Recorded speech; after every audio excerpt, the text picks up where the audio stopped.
ਕੇਂਦਰ ਦੀ ਅੜੀ ਤੇ ਅਹੰਕਾਰ ਨਾਲ ਜੂਝਦੇ ਜਾਂਬਾਜ਼ ਪੰਜਾਬੀ। ਅੱਜ ਕੇਂਦਰ ਸਰਕਾਰ ਸਾਡੇ ਉੱਤੇ ਇਹ ਤਿੰਨ ਕਾਲੇ ਕਿਸਾਨ ਕਾਨੂੰਨ 2020 ਦਾ ਇਲੈਕਟ੍ਰਿਸਿਟੀ ਅਮੈਂਡਮੈਂਟ ਬਿੱਲ ਤੇ ਪਰਾਲੀ ਫੂਕਣ ਤੇ ਸਜ਼ਾ ਵਾਲਾ ਇਹ ਆਰਡੀਨੈਂਸ ਲੈ ਕੇ ਕਿਸਾਨਾਂ ਤੇ ਆਰਥਿਕ ਹਮਲਾ ਕਰ ਰਹੀ ਹੈ। ਉਸ ਦੇ ਨਾਲ ਨਾਲ ਮਾਲ ਗੱਡੀਆਂ ਰੋਕ ਕੇ ਇਕਨੋਮਿਕ ਬਲੌਕੇਡ ਲਗਾ ਪੰਜਾਬ ਨੂੰ ਆਰਥਿਕ ਬਲੈਕਮੇਲ ਕਰ ਰਹੀ ਹੈ। ਇੰਡਸਟਰੀ ਦਾ ਕੋਲਾ ਤੇ ਸਟੀਲ ਦੀ ਸਪਲਾਈ ਰੋਕ ਕਿਸਾਨ ਦੀ ਯੂਰੀਏ ਦੀ ਸਪਲਾਈ ਰੋਕ ਰਹੀ ਹੈ। ਇਸ ਨਾਲ ਇਹ ਤੇ ਸਾਫ਼ ਹੈ ਕਿ ਕੇਂਦਰ ਦੀ ਸਾਰੀ ਗੇਮ ਆਰਥਿਕ ਹੈ, ਵਿੱਤੀ ਹੈ। ਕੇਂਦਰ ਦਾ ਸਾਡੇ ਤੇ ਵਾਰ ਆਰਥਿਕ ਹੈ। ਰਾਜਨੀਤਿਕ ਤੌਰ ਤੇ ਉਹ ਸਾਡੇ ਤੋਂ ਵੋਟ ਮੰਗਣ ਆ ਰਹੇ ਨੇ ਮੇਰੇ ਯਾਰੋ, ਤੇ ਜੇ ਉਹ ਟੇਢੇ ਹੱਥਕੰਡੇ ਅਪਣਾ ਰਹੇ ਨੇ ਫੇਰ ਕੀ ਪੰਜਾਬ ਦੇ ਕਿਸਾਨ ਵਾਸਤੇ ਸਾਡੇ ਕੋਲ ਕੋਈ ਹੋਰ ਆਰਥਿਕ ਵਿਕਲਪ ਨਹੀਂ ਹੋਣਾ ਚਾਹੀਦਾ? ਇਹ ਵੱਡਾ ਸਵਾਲ ਹੈ। ਕਿਸਾਨ ਜੋ ਰੋਜ਼ ਧਰਨਾ ਦੇ ਰਿਹਾ ਉਹ ਆਪਣੀ ਆਮਦਨ ਦੀ, ਆਪਣੀ ਆਰਥਿਕ ਹੋਂਦ ਦੀ ਲੜਾਈ ਲੜ ਰਿਹਾ। ਬਾਈ ਜੀ, ਮੈਨੂੰ ਯਕੀਨ ਹੈ ਕਿ ਕਿਸਾਨਾਂ ਦਾ ਦਿੱਲੀ ਮੋਰਚਾ ਜ਼ਰੂਰ ਕਾਮਯਾਬ ਹੋਵੇਗਾ। ਕਿਸਾਨਾਂ ਦਾ ਅਣਥੱਕ ਸੰਘਰਸ਼ ਕਿਸਾਨੀ ਅੰਦੋਲਨ ਨੂੰ ਦੁਨੀਆ ਦੇ ਹਰ ਕੋਨੇ ਵਿੱਚ ਲੈ ਗਿਆ ਹੈ ਤੇ ਇਸ ਸੰਘਰਸ਼ ਦਾ ਮੁੱਲ ਪੈਣਾ ਹੀ ਪੈਣਾ ਯਾਰ। ਕਿਸਾਨਾਂ ਦੇ ਸੰਘਰਸ਼ ਦੇ ਨਾਲ ਨਾਲ ਉਸ ਨੂੰ ਹੋਰ ਮਜ਼ਬੂਤ ਕਰਨ ਵਾਸਤੇ ਪੰਜਾਬ ਦੀ ਅਸੈਂਬਲੀ ਦੇ ਪਾਸ ਕੀਤੇ ਹੋਏ ਸੋਧ ਬਿੱਲ, ਪੰਜਾਬ ਐਮਐਲਏਆਂ ਦਾ ਦਿੱਲੀ 'ਚ ਧਰਨਾ, ਪੰਜਾਬ ਦੀ ਮਿਊਜ਼ਿਕ ਇੰਡਸਟਰੀ, ਵੱਖ-ਵੱਖ ਸਿੰਗਰਾਂ ਦੀ ਸਪੋਰਟ, ਇਹ ਸਿਰਫ ਇਸ ਲੜਾਈ ਦਾ ਇੱਕ ਪਹਿਲੂ ਹੈ। ਅੱਜ ਆਪਾਂ ਇੱਕ ਰਾਜਨੀਤਿਕ ਲੜਾਈ ਲੜ ਰਹੇ ਹਾਂ, ਪਰ ਕਿਸਾਨ ਦਾ ਨੁਕਸਾਨ ਤੇ ਸਾਰਾ ਆਰਥਿਕ ਨੁਕਸਾਨ ਹੈ ਯਾਰੋ। ਇਹ ਰਾਜਨੀਤਿਕ ਲੜਾਈ ਬਹੁਤ ਜ਼ਰੂਰੀ ਹੈ, ਪਰ ਸਾਨੂੰ ਲੋੜ ਹੈ ਆਰਥਿਕ ਵਿੱਤੀ ਵਿਕਲਪ ਦੀ। ਅੱਜ ਪੰਜਾਬ ਨੂੰ ਇਕੱਲੀ ਵੱਖਰੀ ਰਾਜਨੀਤੀ ਦੀ ਲੋੜ ਨਹੀਂ, ਇਕੱਲੇ ਕੇਂਦਰ ਦੇ ਕਾਨੂੰਨਾਂ ਦਾ ਵਿਰੋਧ ਕਰਨ ਦੀ ਲੋੜ ਨਹੀਂ, ਬਲਕਿ ਪੰਜਾਬ ਨੂੰ ਅੱਜ ਇੱਕ ਵੱਖਰੇ ਆਰਥਿਕ ਢਾਂਚੇ ਦੀ ਲੋੜ ਹੈ, ਇੱਕ ਵਿੱਤੀ ਢਾਂਚੇ ਦੀ ਲੋੜ ਹੈ। We don't only need alternative politics, but we need alternative economics। ਕਿਉਂਕਿ ਸੱਚ ਇਹ ਵੀ ਹੈ ਕਿ ਜੇ ਕੋਈ ਵੀ ਰਾਜਨੀਤਿਕ ਲੜਾਈ ਇੱਕ ਆਰਥਿਕ ਵਿਕਲਪ ਨਾ ਖੜਾ ਕਰ ਸਕੇ ਤੇ ਫਿਰ ਅੱਜ ਨਹੀਂ ਤੇ ਕੱਲ ਉਹਨੇ ਹਾਰਨਾ ਹੀ ਹੈ।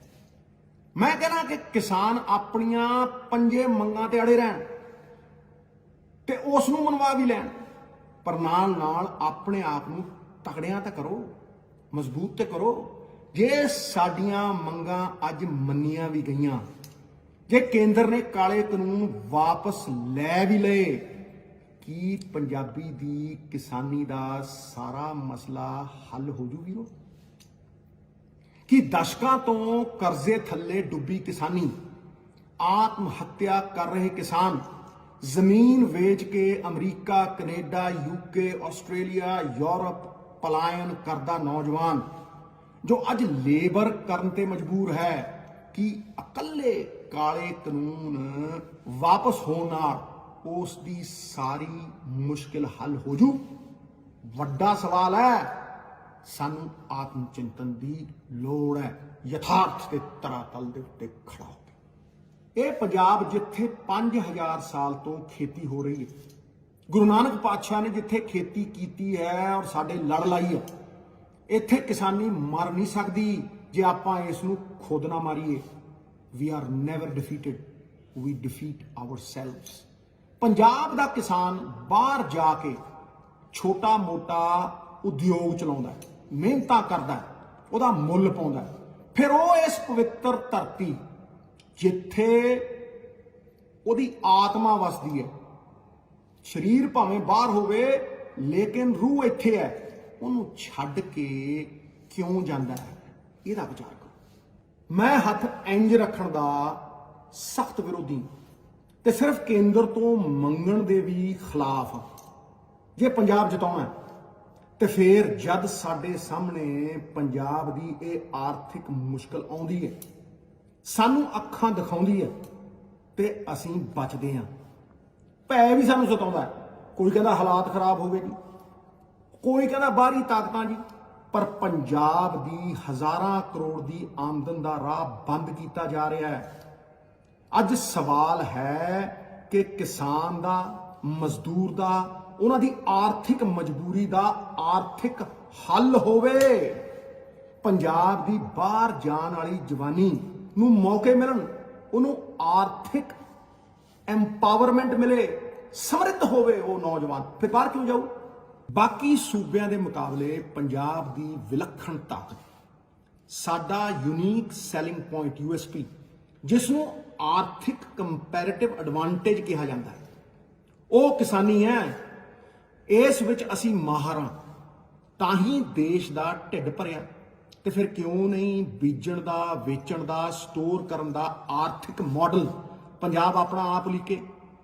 ਕਿਸਾਨਾਂ ਦੇ ਹੱਕ ਦੀ, ਕਿਸਾਨਾਂ ਦੀ ਆਮਦਨ ਵਧਾਉਣ ਦੀ ਰਾਹ ਅਸੀਂ ਆਪ ਲਿਖੀਏ।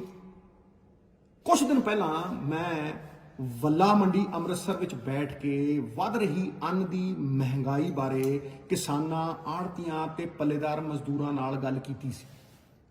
ਇਸ ਵੱਧਦੀ ਮਹਿੰਗਾਈ ਦਾ ਫਾਇਦਾ ਕੋਲਡ ਸਟੋਰੇਜ ਵਾਲੇ ਪੂੰਜੀਪਤੀਆਂ ਨੂੰ ਜਾ ਰਿਹਾ, and the difference is as big as the grand canyon. ਐਡਾ ਵੱਡਾ ਫਾਸਲਾ ਹੈ, ਮੈਂ ਸਮਝਾਉਣਾ ਕਿਵੇਂ। ਕਿਸਾਨ ਤੋਂ ਟਮਾਟਰ 5 ਰੁਪਏ ਦਾ ਲੈ ਕੇ ਅਖੀਰ 'ਚ ਪਰਚੂਨ ਦੀ ਦੁਕਾਨ ਤੇ 60 ਰੁਪਏ ਦਾ ਵਿਕਦਾ। ਆਲੂ ਸੜਕਾਂ ਦੇ ਉੱਤੇ ਸਿੱਟੇ ਪਏ ਹੁੰਦੇ ਸੀ, ਕਿਸਾਨ ਨੇ ਚੁੱਕਦਾ ਨਹੀਂ ਸੀ ਕੋਈ। ਉਹ 5 ਰੁਪਏ ਦਾ ਆਲੂ ਅੱਜ ਮਾਰਕੀਟ ਦੇ ਵਿੱਚ 60 ਰੁਪਏ ਨੂੰ ਵਿਕਦਾ ਹੈ। ਜਿਹੜਾ ਮਟਰ 5 ਤੋਂ 10 ਰੁਪਏ ਨੂੰ ਮਿਲਦਾ ਸੀਗਾ, ਉਹ 110 ਰੁਪਏ ਪਰਸੋਂ ਵਿਕਿਆ, ਤੇ ਉਦੋਂ ਅੱਜ ਅੱਜ 85-90 ਉਹਦਾ ਰੇਟ ਹੈ। ਤੇ ਇਹ ਜਿਹੜਾ 90 ਰੁਪਏ ਦਾ ਫਰਕ ਹੈ, 50 ਰੁਪਏ ਦਾ ਫਰਕ ਹੈ, ਇਹ ਸਾਰਾ ਪੂੰਜੀਪਤੀਆਂ ਦੀ ਜੇਬ 'ਚ ਜਾ ਰਿਹਾ। ਕਿਸਾਨ ਦੀ ਮਿਹਨਤ ਉਹ ਖਾ ਰਿਹਾ। ਬਲਕਿ ਅੱਜ ਦੇਸ਼ ਵਿੱਚ ਅੰਨ ਦੀ ਮਾਰਕੀਟ ਨੂੰ ਪੂੰਜੀਪਤੀ ਰਿਮੋਟ ਕੰਟਰੋਲ ਨਾਲ ਚਲਾਉਂਦੇ ਆ। 4 ਬੰਦੇ 4 ਕਰੋੜ ਤੇ ਰਾਜ ਕਰਦੇ ਆ, ਮੋਨੋਪੋਲੀ ਬਣਾ ਕੇ। ਇਹ ਸਰਾਸਰ ਜ਼ੁਲਮ ਹੈ। ਭਾਵੇਂ ਉਹ ਫਰੂਟ ਹੋਣ ਜਾਂ ਸਬਜ਼ੀਆਂ, ਵੱਡੇ ਵੱਡੇ ਸਿਲੋ ਵਾਲੇ 1% ਪੂੰਜੀਪਤੀ ਅੰਨ ਦੇ ਰੇਟ ਨੂੰ ਕੰਟਰੋਲ ਕਰਦੇ ਆ। ਨਾ ਹੀ ਕਿਸਾਨ ਤੇ ਨਾ ਹੀ ਛੋਟਾ ਵਪਾਰੀ ਇਹਨੂੰ ਨਿਰਧਾਰਿਤ ਕਰਦਾ। ਤੇ ਕਾਲੇ ਕਾਨੂੰਨਾਂ ਨਾਲ ਤੇ ਸਰਕਾਰ ਨੇ ਜਿਹੜੇ ਕਾਲਾ ਬਾਜ਼ਾਰੀ ਕਰਦੇ ਆ, ਹੋਰਡਿੰਗ ਕਰਦੇ ਆ, ਉਹਨਾਂ ਪੂੰਜੀਪਤੀਆਂ ਨੂੰ 50-100 ਗੁਣਾ ਰੇਟ ਵਧਾਉਣਾ ਕਾਨੂੰਨੀ ਕਰਤਾ, ਅਧਿਕਾਰ ਦੇਤੇ, ਅਧਿਕ੍ਰਿਤ ਕਰਤਾ।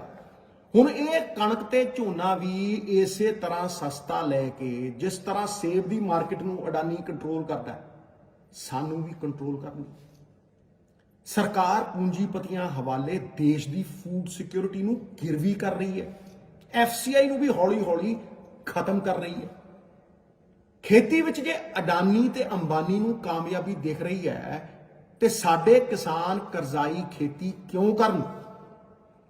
ਕਿਉਂ ਨਾ ਕੋਲਡ ਸਟੋਰੇਜ ਕਿਸਾਨ ਦੇ ਕੋਆਪਰੇਟਿਵ ਦੇ ਅਧੀਨ ਹੋਵੇ? ਕਿਉਂ ਨਾ ਕਿਸਾਨ ਕੋਆਪਰੇਟਿਵ ਦੇ ਹੱਥ ਫੂਡ ਪ੍ਰੋਸੈਸਿੰਗ ਇੰਡਸਟਰੀ ਹੋਵੇ, ਕਿ ਜੋ ਕਿਸਾਨ ਖੁਦ ਟਮਾਟਰ ਨੂੰ ਸਟੋਰ ਕਰਨ ਤੋਂ ਲੈ ਕੇ ਟਮਾਟੋ ਕੈਚਅਪ ਬਣਾਉਣ ਤੇ ਵੇਚਣ ਦਾ ਮੁਨਾਫਾ ਵੀ ਕਿਸਾਨ ਆਪ ਕਮਾਉਣ, ਤਾਂ ਕਿ ਆਪਾਂ ਪੰਜਾਬ ਦੇ ਕਰਜ਼ੇ ਤੇ ਕਰਜ਼ਾ ਲੈ ਕੇ ਡੂੰਘੇ ਤੋਂ ਡੂੰਘਾ ਟਿਊਬਵੈਲ ਲਾ ਖੇਤੀ ਕਰਦੇ ਕਿਸਾਨ ਨੂੰ ਕਾਮਯਾਬੀ ਦੀ ਰਾਹ ਤੇ ਪਾ ਸਕੀਏ। ਅੱਜ ਸਾਨੂੰ ਲੋੜ ਹੈ ਕਿ ਅਸੀਂ ਇੱਕ ਨਵੀਂ ਮਾਰਕੀਟਿੰਗ ਸਟ੍ਰੈਟਜੀ ਦਈਏ। ਸਰਕਾਰੀ ਖਰੀਦ MSP ਦੇ ਨਾਲ ਕਿਸਾਨ ਦੇ ਖੇਤੋਂ ਲੈ ਕੇ ਹਰ ਰਸੋਈ ਤੱਕ ਉਹਨੂੰ ਵੇਚਣ ਦੀ ਤਾਕਤ ਦੇਈਏ।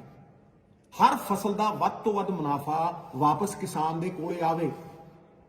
ਅੱਜ ਕੁਝ ਕਿਸਾਨ ਸ਼ਹਿਰਾਂ ਵਿੱਚ ਜਾ ਕੇ ਆਪਣੀ ਫਸਲ ਵੇਚਦੇ ਹਨ, ਪਰ ਜੇ ਸਰਕਾਰ ਕਿਸਾਨਾਂ ਨੂੰ ਸਟੋਰੇਜ ਕੈਪੈਸਿਟੀ ਦੇਵੇ, ਜੋ ਅੱਜ ਅਡਾਨੀ ਦੀ ਤਾਕਤ ਹੈ, ਉਹ ਕਿਸਾਨਾਂ ਦੀ ਤਾਕਤ ਹੋ ਸਕਦੀ ਹੈ। ਮੇਰਾ ਅਟੁੱਟ ਵਿਸ਼ਵਾਸ ਹੈ। ਜਦ ਮੈਂ ਦਾਲਾਂ, ਆਇਲ ਸੀਡ, ਵੈਜੀਟੇਬਲ, ਫਰੂਟਸ ਦੀ ਗੱਲ ਕਰਦਾ ਹਾਂ, diversification, cold storage, small farmer model ਦੀ ਗੱਲ ਕਰਦਾ ਹਾਂ, ਕੋਆਪਰੇਟਿਵ ਬਣਾ, ਇੱਕ ਕਾਨੂੰਨੀ ਇਕਾਈ ਬਣਾ, ਬੀਜਣ ਤੇ ਵੇਚਣ ਦਾ ਮੁਨਾਫਾ ਕਿਸਾਨ ਨੂੰ ਦੇਣ ਦੀ ਗੱਲ ਕਰਦਾ ਹਾਂ ਤੇ ਮੈਂ ਇੱਕ ਨਵੇਂ ਆਰਥਿਕ ਢਾਂਚੇ ਦੀ ਗੱਲ ਕਰਦਾ ਹਾਂ। ਪੰਜਾਬ ਦੇ ਕਿਸਾਨ ਦੀ ਆਮਦਨ ਵਧਾਉਣ ਦੀ ਤੇ ਉਹਦੀ ਖੁਦਮੁਖਤਿਆਰੀ ਦੀ ਰਾਹ ਦੀ ਗੱਲ ਕਰਦਾ ਹਾਂ ਕਿ ਪੰਜਾਬ ਵਿੱਚ ਡਾਈਵਰਸਿਫਿਕੇਸ਼ਨ ਕਰ, ਪੱਕੀ MSP ਤੇ ਸਰਕਾਰੀ ਖਰੀਦ ਦੇ ਨਾਲ ਹਰ 5 ਪਿੰਡਾਂ ਵਿੱਚ ਕੋਲਡ ਸਟੋਰੇਜ ਬਣਾ। ਆਪਾਂ ਪੰਜਾਬ ਦੇ ਕਿਸਾਨ ਨੂੰ ਬਚਾ ਨਹੀਂ ਸਕਦੇ ਕਿ ਇਸ ਵੱਧ ਰਹੀ ਅੰਨ ਦੀ ਮਹਿੰਗਾਈ ਦਾ ਫਾਇਦਾ ਕਿਸਾਨ ਨੂੰ ਨਹੀਂ ਦੇ ਸਕਦੇ? ਤੇ ਇਹ ਸਭ ਕੁਝ ਪੰਜਾਬ ਸਰਕਾਰ ਆਪ ਕਾਨੂੰਨ ਬਣਾ, ਆਪ ਪਾਲਿਸੀ ਬਣਾ ਕੇ ਕਰ ਸਕਦੀ ਹੈ। ਉਸ ਨੂੰ ਹਰ ਚੀਜ਼ ਲਈ ਕੇਂਦਰ ਦੀ ਮਨਜ਼ੂਰੀ ਦੀ ਕੋਈ ਲੋੜ ਨਹੀਂ।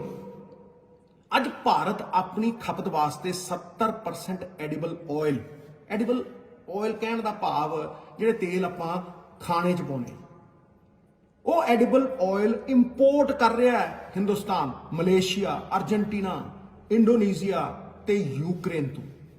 ਇਸ ਤੇਲ ਦੀ ਕੀਮਤ ਹਰ ਮਹੀਨੇ ਵਧ ਰਹੀ। ਪਿਛਲੇ ਮਹੀਨਿਆਂ ਵਿੱਚ ਰਿਫਾਈਨਡ ਤੇਲ ਦੀ ਕੈਨੀ 1300 ਤੋਂ ਵੱਧ ਕੇ 1700 ਹੋ ਗਈ। ਪਰ ਪੰਜਾਬ ਜੋ ਆਇਲ ਸੀਡ ਲਗਾ ਸਕਦਾ ਹੈ, ਉਸ ਨੂੰ ਸਰਕਾਰ ਇਸ ਰਾਹ ਤੇ ਚੱਲਣ ਵਾਸਤੇ ਮਦਦ ਕਿਉਂ ਨਹੀਂ ਕਰਦੀ? ਅਸਲ ਮਸਲਾ ਪਰਾਲੀ ਫੂਕਣ ਦਾ ਨਹੀਂ, ਪਰ ਪਰਾਲੀ ਦਾ ਹੈ। ਅਸਲ ਵਿੱਚ ਇੱਕ ਗੈਰ ਪੇਸ਼ੇਵਰ ਅਨਪ੍ਰੋਫੈਸ਼ਨਲ ਤਰੀਕੇ ਨਾਲ ਝੋਨਾ ਲਾਉਣ ਦਾ ਹੈ। ਕੀ ਕਰਜ਼ਾਈ ਕਿਸਾਨ ਪਰਾਲੀ ਫੂਕਣ ਤੇ ਮਜਬੂਰ ਕਿਉਂ ਹੋਵੇ? ਤੁਸੀਂ ਉਹਨੂੰ ਕਮਾਊ ਉਪਰਾਲੇ ਦਿਓ। ਤੁਸੀਂ ਤੇ, ਔਰ ਮੈਂ ਸਵਾਲ ਕਰ ਰਿਹਾ, ਤੁਸੀਂ ਤੇ ਅਜੇ ਤੱਕ ਉਹਨੂੰ ਆਪਣੇ ਵਾਅਦੇ ਅਨੁਸਾਰ ਪਰਾਲੀ ਦੀ ਸਬਸਿਡੀ ਤੱਕ ਨਹੀਂ ਦਿੱਤੀ। ਤੁਸੀਂ ਉਹਨੂੰ ਆਮਦਨ ਵਧਾਉਣ ਵਾਲੇ ਹੱਲ ਦਿਓ ਭਰਾਵੋ। ਪੰਜਾਬ 25 ਸਾਲਾਂ ਤੋਂ ਕੇਂਦਰ ਦੇ ਅੱਗੇ ਮਜਬੂਰ ਹੋਈ ਜਾਂਦਾ ਹੈ। ਅੱਜ ਉਹਨਾਂ ਦੇ MSP ਸਰਕਾਰੀ ਖਰੀਦ ਬੰਦ ਹੋਣ ਦਾ ਡਰ ਹੈ। ਤੇ ਕੀ ਸਾਡੀ ਰਾਜਨੀਤੀ ਸਿਰਫ ਮੰਗਣ ਦੀ ਰਹਿ ਗਈ? ਸਮਸਤ ਉન્નਤੀ ਦਾ ਆਧਾਰ ਤੇ ਸਾਰ ਖੁਦਮੁਖਤਿਆਰੀ ਹੈ। ਕਿ ਇਹ ਵਕਤ ਖੁਦਮੁਖਤਿਆਰੀ ਦੀ ਰਾਹ ਤੇ ਚੱਲਣ ਦਾ ਨਹੀਂ? ਮੈਂ ਸਵਾਲ ਕਰਦਾ ਕਿ ਇਹ ਵਕਤ ਨਹੀਂ ਕਿ ਪੰਜਾਬ ਦੀ ਖੇਤੀ ਵਾਸਤੇ ਇੱਕ ਵੱਖਰੇ ਆਰਥਿਕ ਢਾਂਚੇ ਨੂੰ ਲਿਆਂਦਾ ਜਾਵੇ, ਇੰਟਰੋਡਿਊਸ ਕੀਤਾ ਜਾਵੇ। 3 ਕਰੋੜ ਦੀ ਆਬਾਦੀ ਵਾਲਾ ਪੰਜਾਬ ਜੋ ਖਾਂਦਾ ਹੈ, ਪਹਿਲਾਂ ਉਹ ਇੱਥੇ ਉਗਾਵੇ। ਮੈਂ ਪਿਛਲੇ ਵਾਰ ਵੀ ਇਹ ਨਾਰਾ ਬੁਲੰਦ ਕੀਤਾ ਸੀ ਕਿ ਦੇਸੀ ਲਾਓ ਤੇ ਦੇਸੀ ਖਾਓ। ਕਿੰਨਾ ਔਖਾ। ਆਪਾਂ PDS ਦੇ ਨਾਲ ਕਿਸਾਨ ਦੀ ਆਮਦਨ ਵਧਾਊ, ਹੋਰ ਫਸਲਾਂ ਉਗਾਈਏ ਕਿ ਆਪਾਂ ਇਸ ਉਪਜਾਊ ਧਰਤੀ ਦਾ ਲਾਹਾ ਲੈ ਸਕੀਏ ਜਿਹਨੂੰ ਅੱਜ ਬਰਬਾਦੀ ਦੀ ਕਗਾਰ ਤੇ ਖੜਿਆ ਕੀਤਾ। ਮੈਂ ਪੰਜਾਬ ਦੀ ਖੁਦਮੁਖਤਿਆਰੀ ਦੀ ਰਾਹ ਵਾਸਤੇ ਪਾਣੀ ਬਚਾਓ, ਆਰਗੈਨਿਕ, ਆਮਦਨ ਵਧਾਊ ਮਾਡਲ ਪਹਿਲਾਂ ਹੀ ਦੇ ਚੁੱਕੇ। ਲੋੜ ਹੈ ਕਿ ਪੰਜਾਬ ਉਸ ਰਾਹ ਤੇ ਚੱਲੇ। ਇਹ ਗੱਲਾਂ ਨਾਲ ਤੇ ਕੱਲੀ ਪਾਲਿਸੀ ਬਣਾਉਣ ਨਾਲ ਨਹੀਂ ਹੋਣਾ ਯਾਰੋ। ਇਸ ਰਾਹ ਤੇ ਸਾਨੂੰ ਸਭ ਨੂੰ ਇਕੱਠਿਆਂ ਹੋ ਕੇ ਤੁਰਨਾ ਪੈਣਾ ਹੈ। ਤੇ ਮੈਨੂੰ ਪੂਰਾ ਯਕੀਨ ਹੈ ਕਿ ਮੈਂ ਹੋਵਾਂ ਜਾਂ ਨਾ ਹੋਵਾਂ, ਪੰਜਾਬ ਦੇ ਲੋਕ ਇਹਨਾਂ ਹੱਲਾਂ ਨੂੰ ਤਾਕਤ ਵਿੱਚ ਲੈ ਕੇ ਆਉਣਗੇ, ਇੰਪਲੀਮੈਂਟ ਕਰਨਗੇ। ਸਹੀ ਕੀ ਹੈ ਸਾਰੇ ਜਾਣਦੇ ਆ, ਅਮਲੀ ਜਾਮਾ ਪਾਣਾ। ਬੋਲੇ ਸੋ ਨਿਹਾਲ।